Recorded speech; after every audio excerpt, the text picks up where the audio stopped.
Hello Clash Nation! This is Tiny Deluxe from the city of Pasig, Pasig City, yes! And here are 6 words to describe me. Opo, ito na yung mga best na nagde-describe sa akin. First up, of course, I am unapologetic. Diba? Ganito ka kaganda, diba? Dapat unapologetic ka. Second, speaking of ganda, I am beautiful.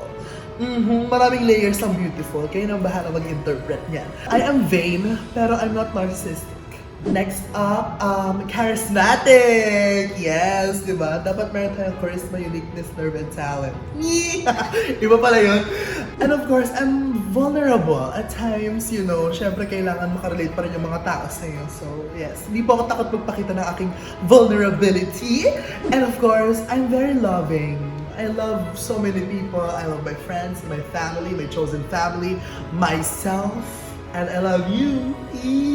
Hi po. Out of all the 6 words, siguro I'm proudest na I am unapologetic. Kaya yun din yung una ko naisip. Kasi being unapologetic is not necessarily, alam mo yung parang deadma ka sa mga sisipin ng ibang tao. Well, deadma ka talaga, pero marami siyang maraming, it takes a lot to be unapologetic. Confidence, guts. So, alam yun. So, yes, I am unapologetic. Out of all the 6, siguro I will be yung charismatic. Yes! Pag makarisma ka, maraming may gusto sa'yo. So, maraming kang fans. Oh, di ba? Tawa.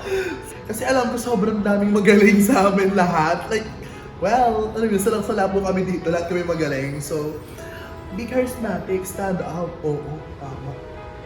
Again, this is Tiny Deluxe and ako'y lalaban at i-enjoy ang The Clash 2024.